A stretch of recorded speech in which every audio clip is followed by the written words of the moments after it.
সদস্যরাই শত্রুর সাথে শত্রুর গুলির মুখে যুদ্ধ করেছে। বিডিআরের সদস্যরা সীমান্তে শহীদ হয়েছে। বিএসএফ দেরকে আমরা প্রতিহত করেছি। আপনারা দেখেছেন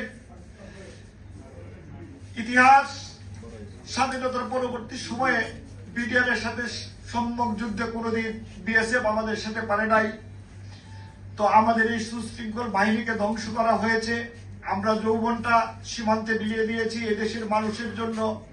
আমরা এই বয়সে এসে আর কোনো কাজে আমরা যেতে পারছি না। আমরা পরিবার পরিজন দিয়ে মানবতার জীবনযাপন করছি।